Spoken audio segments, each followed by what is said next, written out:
a blade called tagged six scored at her neck. Though Edith did not know the weapon, she knew its owner. That was now. 10 minutes before, Finan had left the room, and had glanced down the passageway, and Osrith had shrunk into the shadows again. The man looked left, and then right, and then had spied Edith. "You did well there," Finan said, as he put a hand high onto the passageway wall and leaned against it, resulting in his body curving towards Edith. She looked up to him, before running her hands across her head, her fingers raking her scalp. "Time will tell. He needs care for the next day, and then I will be able to tell." "He knows we used the blade, though," Finan replied. "He will know its powers, whatever they might be, will take the evil away." He stooped closer to Edith, and took up her hand. "In saving him, you have saved me," Finan told her, his heartbreaking vulnerability putting a brace around Osrith's heart. And he bent to her and planted a kiss on her lips. Edith reached to his face, her hand to his beard, and when they broke apart, she rested her head onto his shoulder.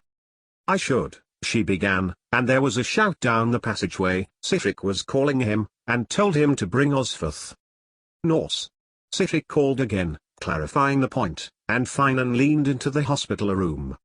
"I'll stay with him," Edith told Finan, as he hesitated in calling Osferth. And Finan leaned back and gripped the edge of the door frame. "Baby monk. We are needed. Now." A minute or two later, Osferth attended Finan's call and they tore off towards Sihtric. Edith made to step into the room. But she did not make it. The blade nicked her skin, though it was not Osrith's intention, and Edith kept granite still, noting her medicine case in Osrith's other hand. "Why do you want me? What is it you want?" the healer said, when Osrith had led her back to the chamber she had spent, well, part of the night in. The dawn sunlight was filtering through the small hole in the rock, the window, if she was pushing the definition. Kicking the door closed, Osrith pushed her inside. She could see the woman trying to work out a way to escape, for she was looking about the room, and over to the window, exhaustion from the night hanging over her face. "I had a fall," Osrith told the healer, directly, and to the point. And she watched Edith's face change as she recognized her. "Are you able to ascertain if this child is well?" Edith looked at her, clearly not expecting this. "I may," Edith said, uncertainly, but did not move to Osrith. Instead looked across her stomach. "When was this fall?" "Several weeks ago," Osrith said. "And do you know whether your bloom has grown?" "My bloom?" Osrith thought. "My stomach?" Yes, it has." Edith nodded, then moved to her, tentatively at first, half expecting tagged six to be at her throat again, but Osrith had repositioned it back into its scabbard. "May I place my hands here?"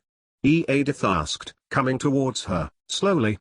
Osrith nodded, and pulled up her shirt, her roundness surprising even herself as Ethlird's former lover pressed her palms around Osrith's growing child. And then she laughed. "The child has just moved, under my hands," she exclaimed, a wide smile of happiness on her lovely face, everything else falling from her. "I felt," Osrith replied, with not quite the same level of joy in return. If Edith noticed, she said nothing, merely continued her examination. "He or she is well," Edith concluded. "She, you told me before," Osrith reminded her. But Edith kept her hands where they were. "How many moons now?"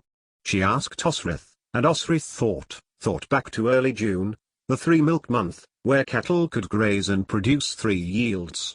She had been at Bibbenburg then, trying to prevent Utad gaining the fortress. She had been with Finan, and had never wanted to leave him. "Nearly 6, Osrith replied, and Edith nodded. "Now is the time for care," Edith counseled. "Those men guard you in your mission?" Osrith nodded. "So let them, put yourself first, rest, don't fight," she added, as battle cries filtered through to them. She had not, she was here, wasn't she? And she gave Edith a hollow laugh as she wondered how it would be when she had formulated a plan to take Edith back with her, to ensure the child was birthed well. "Have you birthed many women?" Osrith asked. "A few," Edith conceded. She looked down to her medical case. Old women, like me? Yes. And Osrith wondered whether she would be able to sail the ship she had come in alone, with Edith, back to Alba. She could not go round Strathclyde, so she would have to go south, east and then north. Osrith darted back, holding out a hand as Edith made to fly to her medicines, and opened the chest. Weak morning light illuminating roots and stems and petals and seeds. I have stood in shield walls, cut down men bigger and smaller than me. I have fought in blizzards and crossed hundreds of miles of land for a lord or a king, she told her, turning the contents out systematically onto the floor. And this, Osrith gripped her stomach. The worst is this. And Edith did not fly at her. Instead, she sank onto Osrith's bed. You feat the worst, because you know not what is to come, she soothed. But Osrith bent her head and examined the healer's ingredients again. I need rue, I need lily root, Osrith said, not to Edith, more to remind her own self. I need tansy root. She glanced at Edith, leaf if you have it. Terebinth. But I do not have those, Edith replied, softly. Don't give me that. Osrith scoffed. They are stock in trade for a healer. She withdrew tagged seeks, and rooted around inside the case again, before holding it up to Edith. I know what I am looking for. And Edith got up, and knelt beside her, ignoring the blade. Why? She asked. You are too far gone, it will kill you. You do not know what you are doing. Edith tried to dash away the tansy root from her hands, but Osrith curled her fist over it. No. Edith protested, as Osrith pushed her away. I will not take this life from you.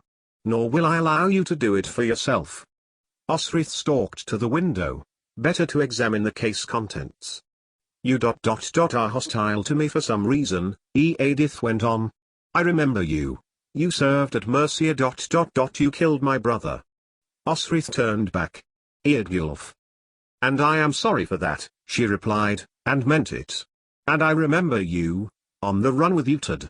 I remember your face when I killed the wrong person. I gave you enough Wurgild? She asked. Lily root. That was 2 of the 4 things she needed. Or 3, if she could not find Terebinth. More than enough, Edith assured her. The money. It has allowed me to establish myself. Believe me, I wanted my brother dead, she added, still watching Osrith's hands, carefully taking apart her curated stash of herbals. You wanted more than that from what I could see, Osrith remembered, and thought, too, of not half an hour ago. They had kissed, Finan and Edith. Was this their going forward time, or were they established lovers? Is the one warrior whose eye you caught? I noticed you talking to him often enough. Utad. The name came from her lips like a breath of air on a spring morning. Utad, Osrith mused, and that made sense. Why live to such an extent like she had been doing, with warriors, to search for a cure for him, if she did not love him? Then, she looked at Edith's face again. You see, if there was anyone I wanted dead more than your brother, it would be mine. I chose the wrong person to murder that day. Osrith enjoyed watching the change on Edith's face. Do you know, as well as an eliminator of children, these can be used to help reduce blood fever in older mothers? Do you know that lily root can be used to ease the contractions of the mother and bring on a less traumatic birth? She held out the roots for Edith to examine. The woman did not snatch them back, and Osrith added another root to the first 2. Terebinth, to prevent infection and cot-bed fever, she explained, before gently pushing Edith's medical case back towards her. You see, I have had a lot of experience with British healers, and one of those experiences brought me to the position I am now in with my brother, where he cannot prove and I cannot disprove my hand in his wife's death. She saw Edith's intake of breath. Even a woman, an abbess no less, could vouch for me. Edith looked at Osrith for some time, fiddling with the chain on her box. Your child is Finan's, isn't it? For a moment, Osrith looked back to Edith and blinked, wondering what she had said. Then her mind caught up with her ears. Where had that come from? Osrith did not know. You see, he caught my eye, I confess, Edith pressed on. And you wished me well for the future, so I I wished that, if you pursued him, I would be able to find you and rip off your arms. Osrith told her. Edith's mouth fell open. But he never looked at me, only with friendship. She pinked at the cheek. There was always a barrier between us. He would tease me about Utad, and I liked it, because I like your brother. Edith frowned. Is it all true, what you said about those ingredients? She asked. You should come to Alba, or find the Britons in Wales to teach you, Osrith said, thinking where Allah might be at any one time. She would not need to kidnap Edith now. She had the ingredients she needed. She could go to see Sula, Bark's daughter, when the time came. There would be silver enough. But take care you are not accused of witchcraft, unless you are surrounded by very good friends to help you out. I was accused, and I had few. Which is why I was left to drown in the Northern Sea. Edith gave her a quick look, then knelt, finding out more of the same medicinal herbs. Be careful with these, she said, then saw what Osrith was offering her. Away in the distance a song had begun. Battle was ensuing, the Welsh were singing. No, she declared. I would not hear of it. But Osrith pressed the silver coins into her hand. And I would not hear that my child has been born with the help of medicine that I had not paid for. I am no thief. The woman nodded. Finan, Edith mused. Will you and he not? He is lost to me, Osrith said, simply, as she tucked the herbs into her pack. I had agreed to marry him if he comes for me, but I know he never will. The bond between him and Utad is far stronger than it can ever be with me. I cannot be a third party to his emotional dependence on my brother. But, she nursed her stomach, this child will be born in safety, in Alba, and brought up as a Gael. It is all I can ask from Constantine. Edith bent her head towards Osrith. King Constantine? Of Alba? I have heard of him, she told Osrith. Ethelfled met him at the wall. Heavenfield, Osrith added, where my good ancestor won his battle against his uncle Edwin. She chose the place aptly. And a treaty was drawn up effectively solidifying claims around the wall. Yet, she omitted Bebbanburg, for reasons understandable, and therefore most of Bernicia. Constantine claims it all, in the name of the Gododin. Osrith glanced to the sea. It was calm. She should have Hywel's answer today, battle depending, and they could leave. She did not want to spend another night under the same roof as Utad. The who? The Gododin, Osrith repeated. Should you continue to follow Utad now Ethelfled has eschewed him and taken on chastity, your path will inevitably lead you north, to these lands, and you might be tending men who are disputing land which has been fought over for at least 800 years. It is not a war either Constantine nor Utad can win, yet both will dry. Were that men could solve their disputes like women, Edith chuckled, taking up her chest. Like the way women become intimately acquainted with one another only to undermine and blackmail them, destroy their reputations, with repercussions rippling out for years at a time? Osrith laughed, scornfully. Give me a sword any day. But, not on the day you give birth, Edith replied, shrewdly, and at once. Osrith knew her fears were now baldly on display to the healer, and she felt her own vulnerability. Your sword will be no good on this day for you cannot fight for your child's life nor your own away you can't form a shield wall, you cannot challenge the hazards of childbirth to a duel. Edith smiled at her. Can I not? Osrith drew her close. I was 12 years old when I removed my first life from inside me, standing on a beach in Arion. The healer was a Briton, she told me I should not use it, but if I did how to use it safely. Osrith looked to the horizon. It happened so quickly, and then the sun died. The sun died? Edith echoed, confused. The sun died, and two men, warriors, princes, held me down, violated my body as it was extricating the matter. I know that you know what I mean, she added. And then they tied me, to a rock in the sea, as the tide came in. The sun was dying but it was nothing to do with me. My friend, Domhnall Macdui Neil, who is now the High King of Arion, managed to get me out of the water before I drowned. It was only a small lie, Domhnall had indeed been the High King, for nearly a decade, and he had hated it, handing the kingship back to Flansinna. "You may go," Osrith added. But Edith still stood there, looking shocked. "That happened to you?" Osrith nodded, shrugging. "I have had worse. That day was my first. There have been 6 others since then. I can never contemplate having a child for my life. The only thing that makes me what I am, a warrior, would be over. Except," Osrith touched her stomach again. "They say a healer is one who hears every confession," Edith told her, "and I admit you have me," she said to Osrith.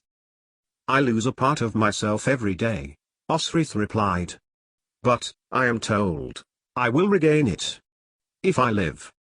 Hence, she gestured to the herbs she had made Edith sell to her. "Even now, day by day, it is a living death. Part of me is wiped away and yet another part." A roar came from the distant battle. "I am told this is what happens. And yet," Osrith went on, "at the time when I could have done away with this child, I found I could not. I find that I can only see a future with me in it and this child, no matter what happens in between. She broke off, looking at Edith's face. "You're crying." "Yes," Edith agreed, wiping her face on the back of her hand, and her glistening eyes looked at Osrith. "Because I know I will never love the way you love him, wholly, unconditionally." She wiped her face again, and inhaled deeply. "He is fortunate to have your love," she added, and shook her head. "No, I do not and never have felt even a fraction of that for Finan. He was a friend when I needed one, nothing more. He was the one who teased me over Utad, where I could not see it. Finan," she mused. "He has made his choice," Osrith replied.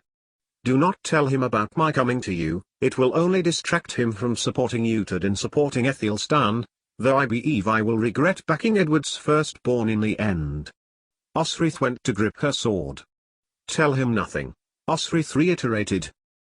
"Agreed," Edith nodded, standing taller. "And I think you are wrong to say he is lost to you. I believe he will come to you, Osrith." "Then we must agree to disagree," Osrith replied, and she reminded herself that she could not commit to her promise now anyway, if she was still married to Guthard.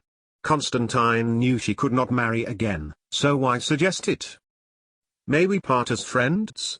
Edith asked, reaching out a hand to Osrith. She said nothing for a time, ignoring the woman's gesture. Then she said, "If you decide to be with Utad, and he with you, please let me tell you, there will be no higher love in his mind than the one he has with Gisela. Even with the whisper of a rumor that I might have had a hand in her death, he left me hanging on to mine with no more than the fiber of a life. You have seen my body. You have seen its damage." "I could not miss it," said Edith, somberly.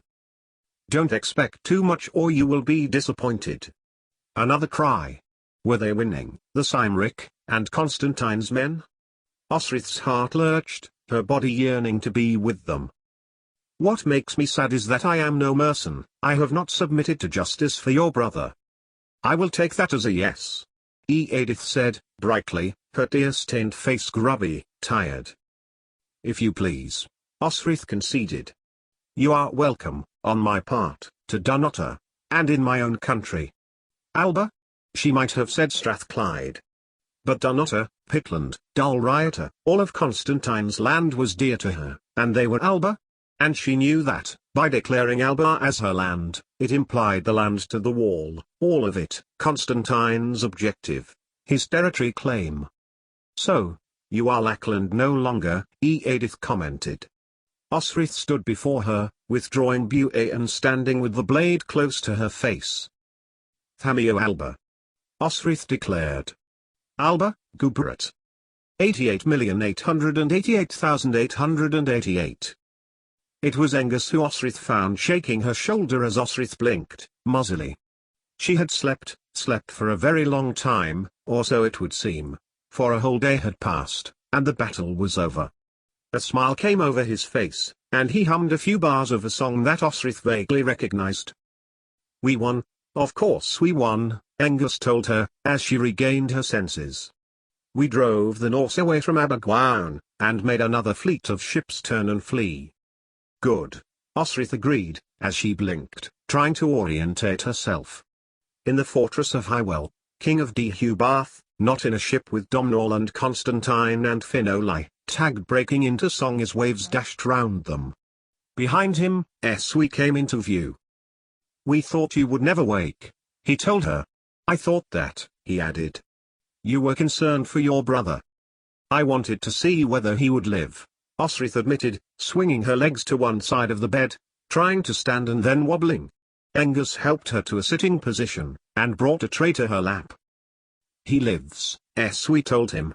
"And now it is well known that the blade Pyleague took so much care to bring to Hywel, which the king committed to the sea, was in fact enchanted."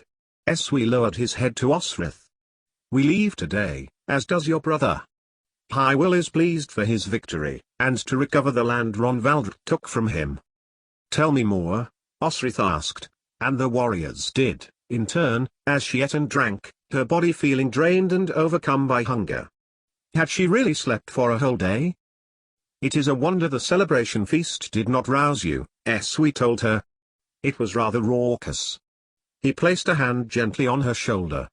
"Hywel told me to bring me when you are ready." It did not take Osrith long to be ready. A pea in the privacy of some sort of enclosed garderobe, and she was walking with Angus and Eswe to the chamber of the king. "Do not leave," Osrith asked them. "And Phelim?"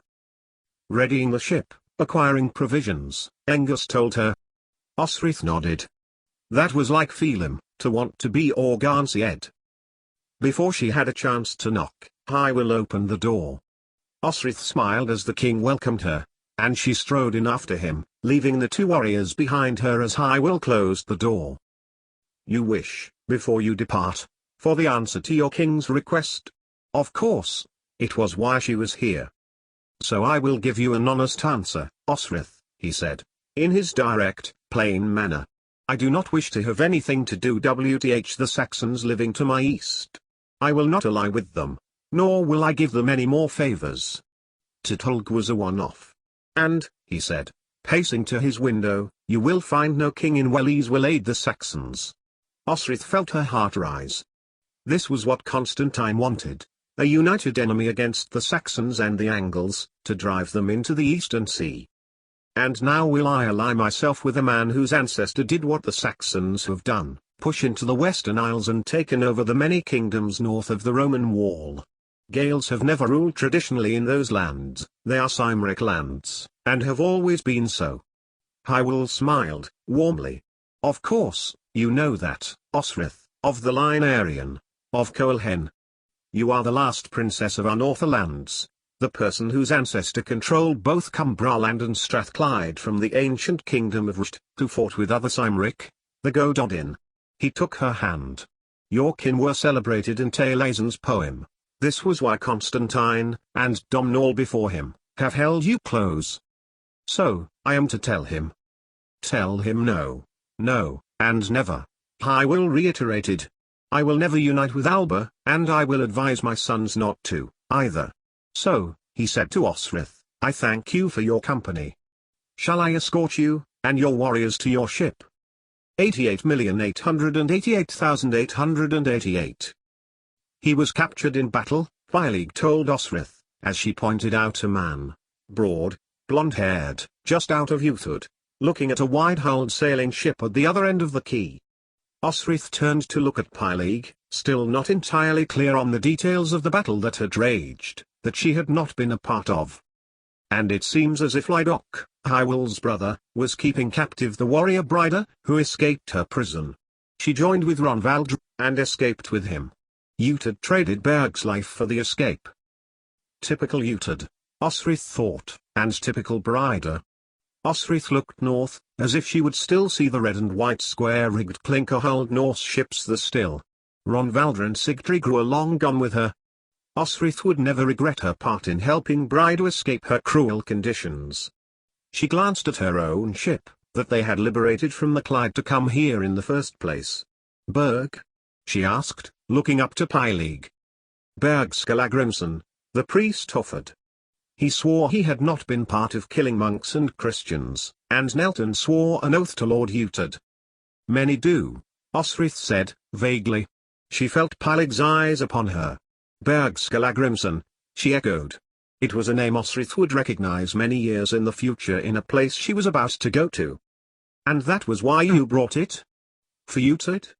The priest shook his head. I did not know that he was going to be there. I was commissioned by Hywel to find it, so it could be disposed of properly. If properly was throwing it out into the sea, then Hywel had disposed of it properly, Osrith thought. Keep talking, Pylig, Osrith thought. Keep my mind occupied. I am sorry, for what it is worth, said Pylig.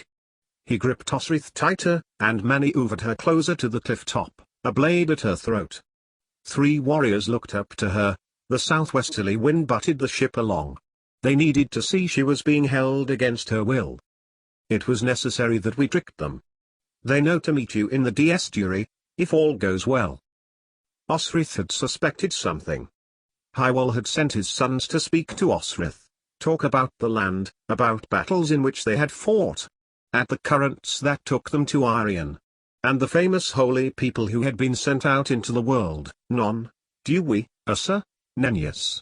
And it was at that point that Osrith knew there was something wrong. Hywel wishes you to fulfill the promise you gave, Pylig told her, as if by reminding Osrith of her vague agreement, that he should not cast out Ice Spite but let it be used on Utid, that he was absolved of his role. She had indeed made a promise, of sorts, to allow her brother to live. If all goes well? Osrith said, watching her boat get smaller and smaller. Have no fear, I am with you, Pylig assured her. And I will be with you the whole way north. Up in the north? Concern shaped her face, the steel still by her collarbone. Gwynedd, Anarod's kingdom. And I assure you, Pylig was at pains to point out, that both you and your child will come to no harm. As long as I do what? Have no fear, Pylig reiterated. Your warriors will meet you at Holywell. And that is in the north, in King Anarod's kingdom. Yes, Pylig nodded. But his knife was not going anywhere. From the deck of the second boat which had just left the quay, Sihtric peered up into the mid-morning sun. Beside him, Edith, her bag beside her, was sitting, rigid, her head not moving. She was staring solidly at the cliff. Who is that, at whom you stare? Sihtric asked. Edith said nothing, just carried on staring at Osrith. I think ... I think. Osrith said, then called to Finan. Finan, you have the best eyesight of all of us, who is it that Edith is staring at? Finan turned, and looked. And took a step backwards, a booted foot clattering over the anchor painter. She is here and no one told me? He demanded, looking around at the warriors, glancing at Edith and then over to Utid. Beside him, Utid stepped, and looked up. His sister, inches from the edge of the cliff, was being held at knife point by Father Pylig. I did not know, Utid said, shaking his head, and then turning to the sail. Nor I, said Sihtric, and he clapped Finan on the back. Edith said nothing, simply stared at the woman who had, she had been told, exchanged her freedom for her use of ice spite for the man she was growing to love. Why is she always apart from me? Finan said vaguely, and continued to look in the direction of Tidewee. Even the city was gone from his view.